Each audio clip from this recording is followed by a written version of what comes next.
안녕하세요. 오늘도 사연살롱을 찾아주셔서 감사합니다. 저는 50대 중반의 여성이에요.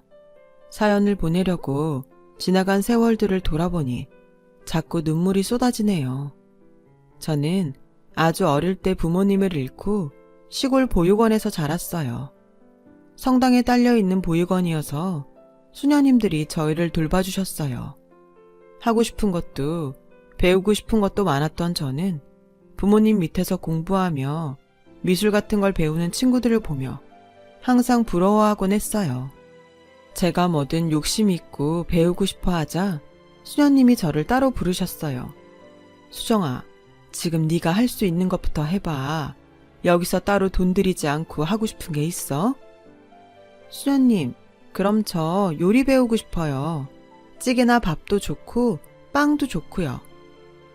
내가 주방 담당 수녀님한테 말해놓을 테니까 다음 주부터 한번 해봐. 라고 하시며 제가 주방에서 요리를 배울 수 있게 해주셨어요. 물론 제 나이가 어려서 불을 써서 하는 건 못했고 과일이나 채소 씻는 걸 주로 했죠. 그래도 서당계 3년이면 풍어를 읊는다고 하잖아요. 어깨너머로 배우다 보니 여러 요리들을 저절로 익히게 됐고 중학교에 가서는 칼질도 하고 불을 써서 하는 요리도 조금씩 맡게 됐어요. 빵이나 쿠키도 곧잘 만들었지만 저는 한식을 만드는 게 더 좋았어요. 수정이는 요즘 애들 같지 않네? 원래 그 나이 때는 쿠키나 예쁜 빵 만드는 걸 더 좋아하잖아. 그러게요. 저는 김치찌개 끓이고 밥 짓는 게 모양 예쁜 디저트 만드는 것보다 더 재밌어요. 그럼 수정이는 나중에 한식 조리 자격증 따서 식당 사장님 하면 되겠다. 라는 수녀님 말씀이 제 마음에 콕 박혔어요. 그때부터 제 목표는 한식 조리사 자격증을 따는 게 됐어요. 중고등학교 때도 그 목표는 변하지 않았죠. 사실 제가 공부를 잘하는 편도 아니었고 밀어줄 수 있는 부모님도 없었기 때문에 그나마 제가 해볼 수 있는 일이기도 했어요. 19살이 돼서 보육원을 나오기 전 한식 조리사 자격증을 땄어요. 수녀님의 소개로 저는 작은 식당을 하는 할머니네에 갔어요. 1년간 제가 식당에 딸린 작은 방을 쓸 수 있게 해주기로 했거든요. 큰 공장이나 회사 기숙사들도 있지만 수정이는 한식 요리사가 되고 싶잖아.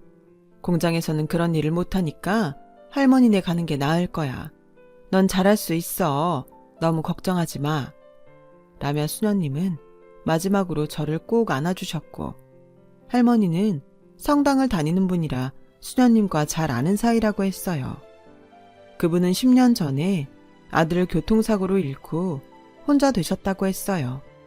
그래서인지 저한테 따뜻하게 잘해주셨어요. 할머니는 제게 매일 도시락도 2개씩 싸주셨어요. 이러지 않아도 돼요, 할머니. 정말 저 돈도 안 받고 여기서 살게 해주시는 것만도 감사한데요. 기왕 사는데 밥 좀 싸주는 게 뭐 어떻다고. 내 집 내준 것도 아닌데. 내가 해줄 수 있는 건 해줄 테니까 너무 부담 갖지 말어. 나도 부모 없이 커서 이런 거 받아보고 싶었는데 넌 어떻겠니? 그냥 받아. 저는 할머니의 따뜻한 보살핌 덕에 무사히 고등학교를 졸업했고 한 회사 사내식당에 취직하게 됐어요. 할머니, 그동안 너무 감사했어요. 할머니 덕분에 저 졸업도 하고 취직도 잘 된 것 같아요. 자주 놀러 올게요. 건강하세요. 네가 잘했으니까 취직됐지. 내가 한 게 뭐 있어. 수고 많았어. 그리고 너무 자주 올 생각하지 말고 회사에 적응할 생각부터 해. 라며 끝까지 제 생각만 해주셨죠. 저는 주방에서 막내로 허드렛 일부터 시작했어요. 설거지하고 바닥 닦고 찬장들 닦는 것만 1달 넘게 했죠. 그래도 내 손으로 돈을 벌어서 생활할 수 있다는 게 너무 좋았어요. 누가 시키지도 않는데 홀에 나가서 손님들이 식탁에 그냥 놓고 간 그릇들도 알아서 치우고 남들이 하기 싫어하는 쓰레기도 정리하곤 했어요. 그러던 어느 날 아줌마 중 한 분이 저를 부르셨어요. 사장님 사모님과 임원 부인들이 한 달에 한 번씩 노숙자들 줄 음식을 만들어서 봉사를 나가는데 거기 준비하는 걸 자기 대신 도와달라는 거였어요. 아줌마는 자기는 나이도 있어서 쉬고 싶다고 하시더라고요. 저는 알겠다고 했어요. 매주 나와서 하는 것도 아니고 한 달에 한 번이었으니까요.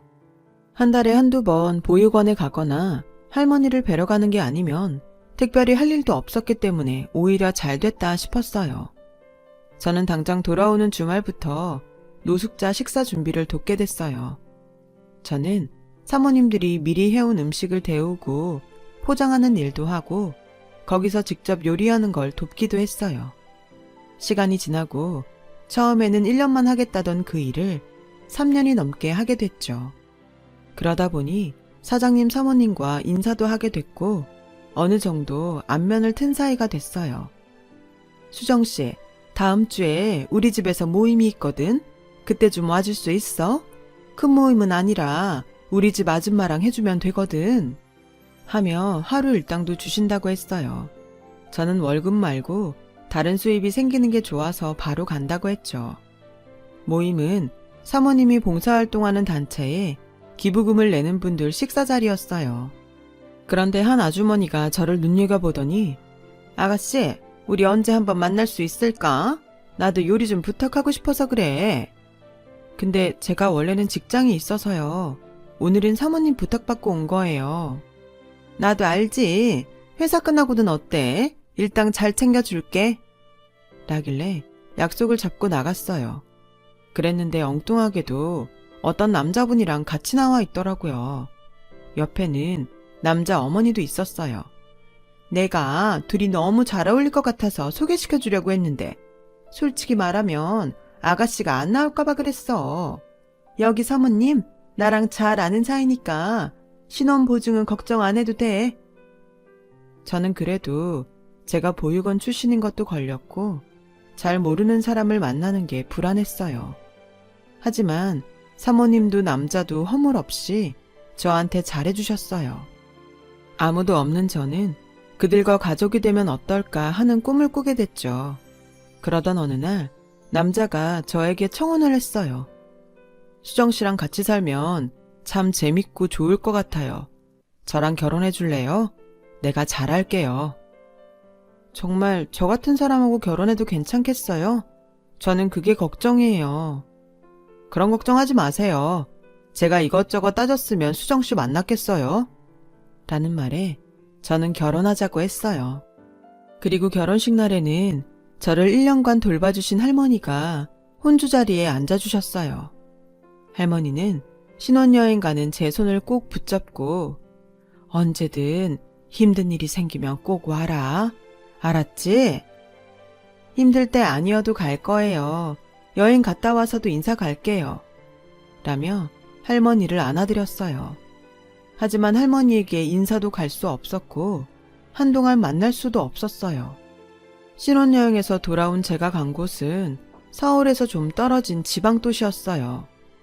성태씨, 여기가 어디예요? 우리 신혼집 서울 아니에요? 나 서울이라고 한 적 없는데. 나도 여기 오고 싶었던 거 아니야. 우리 식당 하나가 여기 있는데 엄마가 네가 꼭 필요하대서 여기로 왔지. 저는 집이 어떻게 생겼는지 제대로 보지도 못하고 집만 내려놓은 다음에 남편한테 떠밀려 식당에 갔어요. 시댁 식당은 꽤 규모가 컸는데 손님은 얼마 없었어요. 왔니? 그럼 주방에 들어가서 얼른 정리하고 일 시작해라. 어머니, 저희 이제 막 왔어요. 그리고 일이라뇨?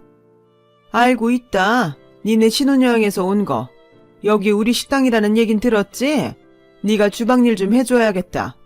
원래는 주방장이 있었는데 그 사람 관두고는 다들 일을 못해서 엉망이 됐어. 뭘 멍하니 서 있어? 그만큼 놀다 왔으면 일 바로 시작해야지. 라며 어거지로 저를 주방에 밀어 넣었어요. 저는 그날 시어머니한테 휘둘려서 한 번 쉬지도 못하고 주방 일을 했어요. 남편한테 어떻게 된 건지 물어보려고 했지만 집에 돌아가니 그 사람은 쿨쿨 자고 한 번 깨지도 않더라고요. 다음 날은 남편이 깨기도 전에 시어머니한테 전화가 왔어요. 얼른 안 나오고 뭐해? 네가 와서 재료도 받고 다 씻고 다듬어야지. 지금 게으름 피울 시간이 어딨니? 그렇게 안 봤는데 너 은근히 요령 부린다? 계속 몰아치는 시어머니 때문에 저는 쉬지도 못하고 계속 일만 했고 남편은 그동안 식당에 코빼기 한번 비치지 않았어요. 오후 3시 반이 돼서야 점심을 먹으며 한숨 돌리게 되자 저는 시어머니에게 설명을 해달라고 했어요. 성태가 말했지? 우리 식당이 요새 문제가 있다고. 나도 엉망이라고 했잖아. 네가 마침 한식 조리사 자격증도 있고 식당 일도 해본 경험이 있잖니. 네 손맛도 꽤 좋고. 그러니까 우리 식당 다시 한번 일으켜보자는 거지. 설명을 잘 해주셨으면 좋았을 텐데요. 신혼여행 갔다 와서 쉬지도 못하고 계속 일하려니까 좀 힘들어요. 그리고 제 월급은 어떻게 책정되는 건가요? 네가 가족 없이 커서 정을 모르는구나. 예상은 했지만 생각보다 더 계산적으로 컸네. 이제 우린 가족이야. 가족이 뭐니? 함께 힘을 모아서 잘 사는 거, 뭐든 같이 하는 거, 그게 가족이야.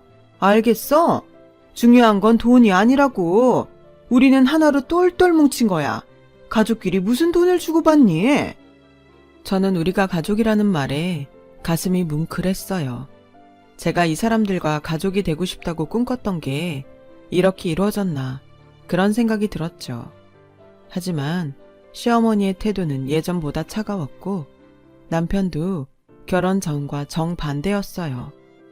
제가 새벽같이 일어나서 밤 늦게 돌아올 때까지 어디서 뭘 하는지도 알 수 없었어요. 일어날 때도 자고 있고 집에 들어와도 자고 있었으니까요.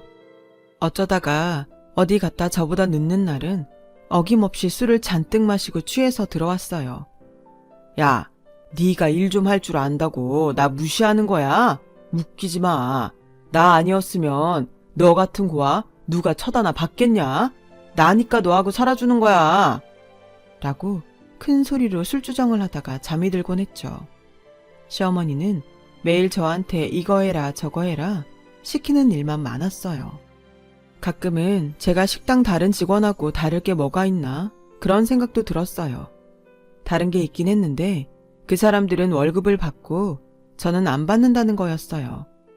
시어머니는 점점 입도 거칠어졌어요. 야, 넌 일을 그거밖에 못해? 내가 너 나이였으면 무생채쯤은 한 번에 2달 안은 했어. 무슨 애가 맨날 일을 해도 손이 느려. 야, 빨리빨리 못해. 이렇게 해서 손님 제대로 받겠어? 오늘도 반찬 모자라면 나 다 뒤집어 엎을 테니까 그런 줄 알아. 하지만 밖에서는 세상에 그렇게 좋은 사람이 없었어요. 늘 고상하게 웃으면서 사람들을 반겼고 좋은 일도 많이 했어요. 저를 소개해줬던 분과도 장애인 봉사하는 데서 만났다고 하더라고요. 시어머니는 제가 주방에서 일하는 것도 포장해서 말했어요. 우리 며느리가 희생정신이 보통 강한 게 아니에요. 주방은 자기가 지켜야 된다나요? 저렇게 하루 종일 나오지도 않고 일만 한다니까요. 아주 안쓰러워 죽겠어요. 그러다가 손님들만 가면 태도가 싹 바뀌었죠. 걸리적거리지 말고 얼른 일이나 해. 너 갈비찜이 그게 뭐냐? 나 사람들한테 욕먹이라고 작정한 거지? 저게 지능적으로 사람 괴롭혀 아주! 하며 소리를 지르기도 했어요. 저는 시어머니의 이중적인 태도에 그동안 저한테 가족이니 뭐니 말했던 게 다 거짓말이라는 걸 알게 됐어요. 하지만 그곳을 떠나는 것도 두려웠고요. 가족을 갖고 싶었던 저는 혹시 내가 이기적이어서 그걸 깨는 거면 어쩌나 걱정이 됐거든요. 그럴 만큼 저는 시어머니에게 세뇌가 됐던 거예요. 남편도 마찬가지였어요. 그 사람은 완전히 시어머니 꼭두각시라서 자기 의지라는 게 없었거든요. 넌 어디 가서 굳은 일하고 그러지 마. 그러는 거 아니야. 넌 우리가 벌어다 주는 걸로 편하게 살아. 내 아들이니까 그래도 돼. 남편은 또 하라는 대로만 했고요. 저는 그렇게 2년을 식당 주방에 갇혀서 일만 하며 살았어요. 정말 도망치고 싶을 때가 한두 번이 아니었지만 가족을 잃기 싫어서 참았어요. 시어머니와 남편은 둘이서만 서울에 가서 며칠씩 있기도 했고, 시어머니는 친구들과 여행도 자주 갔어요. 남편은 친구들 만나며 돈을 펑펑 썼고요. 저는 아이가 생기면 시어머니랑 남편도 달라질 거라는 희망도 가져봤죠. 하지만 제가 오기 전부터 있던 주방 아줌마 말에 완전히 무너졌어요. 세댁, 사장님 아들 아이 못 갖는 건 알고 결혼한 거야. 이렇게 있는 거 보면 알고 결혼한 건데 어쩌다 이런 집에 왔어. 저는 더 이상 참을 수 없어서 그 길로 식당을 나와서 집에 가서 제 옷까지만 챙겨서 나와버렸어요. 마침 시어머니는 여행 중이었고 남편은 친구들을 만나러 나가 있었어요. 고속버스를 타고 무작정 발길 닿는 데로 갔어요. 그랬더니 그곳이 저를 받아줬던 할머니네더라고요. 아니, 수정이 너 어떻게 왔어? 남편은 같이 안 왔어? 근데 얼굴이 왜 이렇게 상했어? 제가 아무 말도 못하고 울기만 하자 할머니는 더 이상 묻지 않으셨어요. 할머니는 저를 식당 안에 있는 방이 아닌 집으로 데려가셨어요. 그리고 푸짐하게 밥상을 차려서 저를 먹이시고 일단 푹 자라며 따뜻한 이불을 펴주셨어요. 저는 2년 만에 다음날까지 한 번도 깨지 않고 푹 잘 수 있었답니다. 그렇게 며칠이 지난 후부터 저는 할머니 식당 일을 도왔어요. 할머니는 어느 날 제게 그러시더라고요.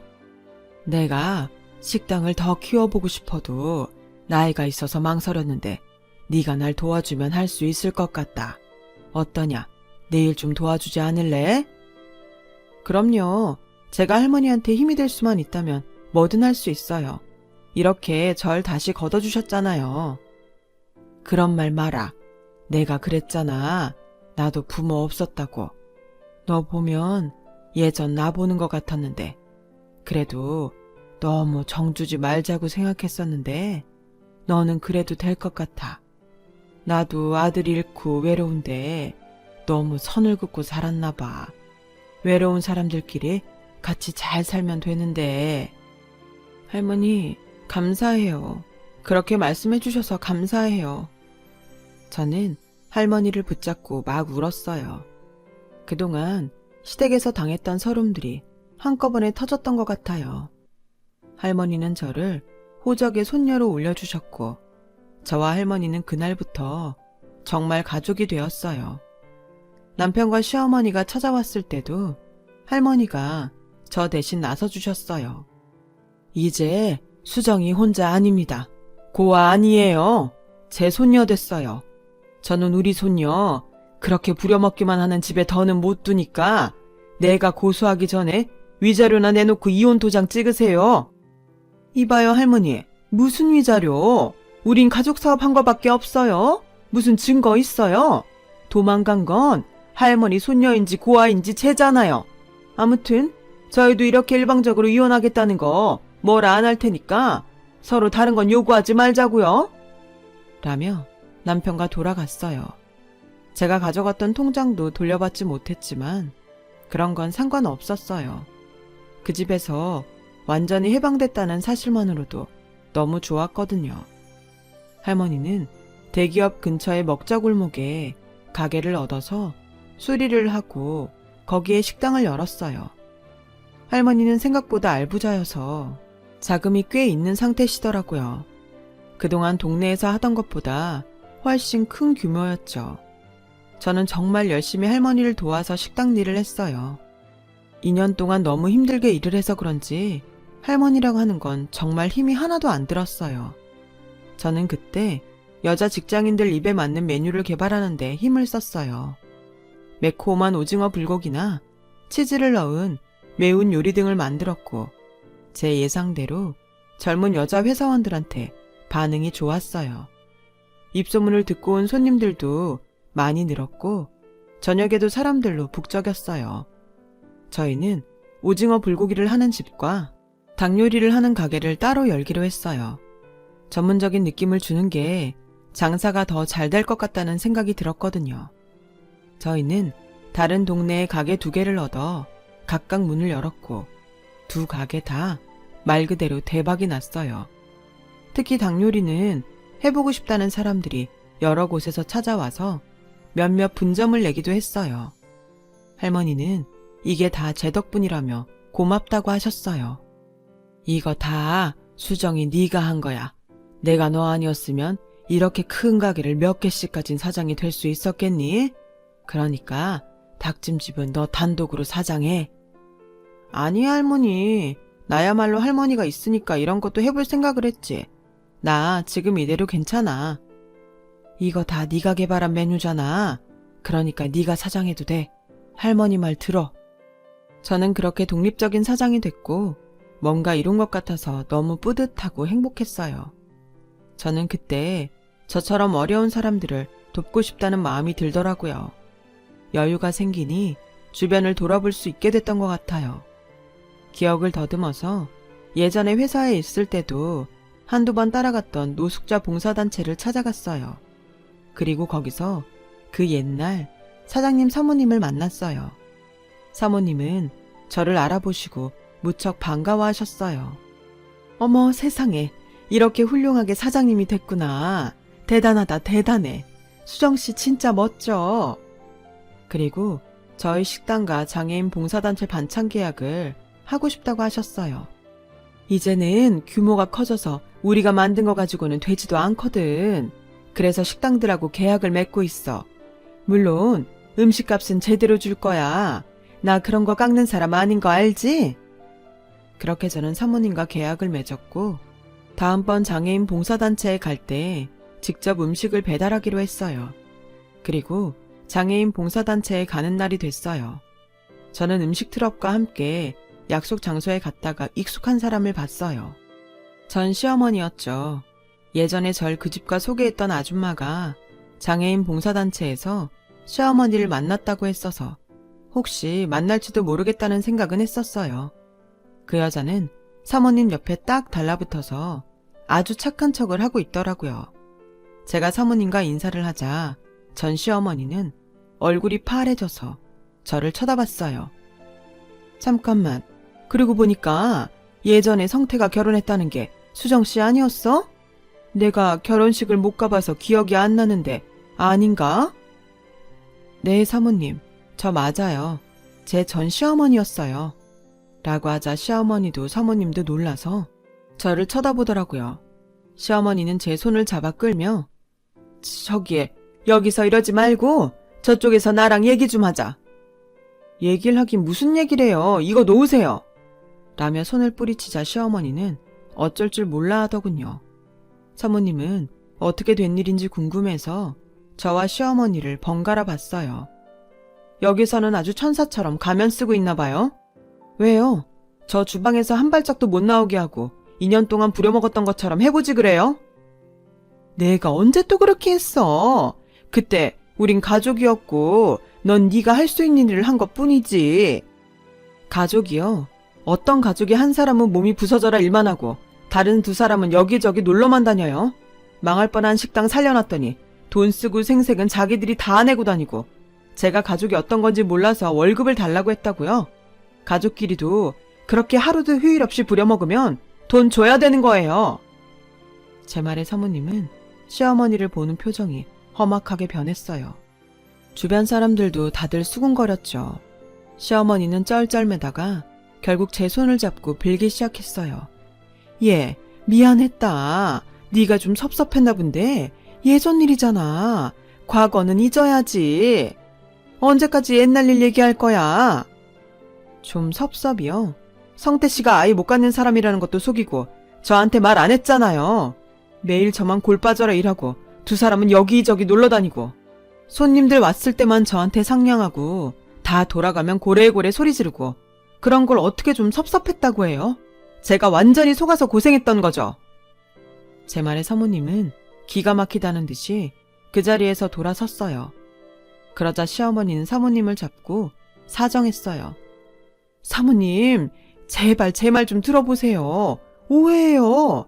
저희 식당하고 사내식당 계약하기로 하신 거 해약하시면 안 돼요. 이거 놔. 여태까지 가식 떨면서 날 속여? 내가 제일 싫어하는 게 뭔 줄 알아? 당신처럼 겉다르고 속다른 사람이야. 그러자 시어머니는 저한테 달려와서 무릎을 꿇었어요. 수정아, 아니 양수정 사장님, 제가 잘못했어요. 그러니까 이번 한 번만 저희 좀 살려주세요. 저희 이거 해약되면 빚더미에 앉아요. 제발요. 제가 왜요? 저랑 댁이랑 무슨 사이라고요? 이렇게 된 거 다 자업자득 아닌가요? 라며 돌아섰죠. 그날 분위기는 엉망이 됐지만 저는 속이 다 후련했어요. 그 후에도 시어머니와 전 남편은 몇 번이고 저와 할머니를 찾아와서 잘못했다고 싹싹 빌었어요. 그러면서 자꾸 사모님한테 말을 잘해달라고 하더라고요.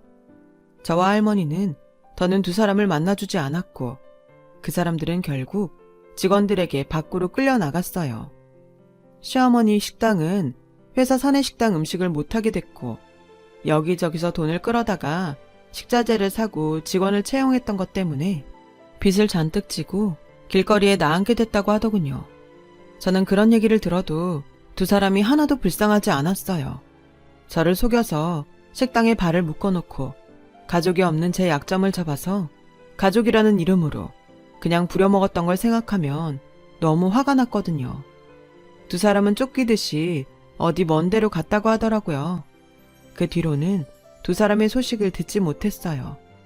저는 몇 년 후 좋은 사람을 만나서 재혼을 했어요. 그리고 할머니가 돌아가셨고 저와 남편과 딸아이가 장례식을 치렀죠. 지금도 할머니가 너무 그립고 보고 싶을 때가 많아요. 그것 빼고는 저희 가족은 행복하게 잘 살고 있고 가게도 잘하고 있고요. 할머니가 보여주신 사랑으로 제 삶은 치유되었습니다. 저도 사람들을 치유해주며 세상에 좋은 영향을 끼치며 살고 싶습니다. 한 사람의 큰 사랑은 작은 세상을 바꿀 수 있는 힘이 되니까요. 여기까지가 제 얘기예요. 긴 얘기 들어주신 분들 모두 감사드리고요. 오늘도 힘내시고 매일 건강하세요. 좋은 하루 되세요. 여러분, 사연 댓글에 응원과 현명한 조언 부탁드려요. 좋아요와 구독은 저에게 큰 힘이 됩니다. 오늘도 좋은 일 가득하세요.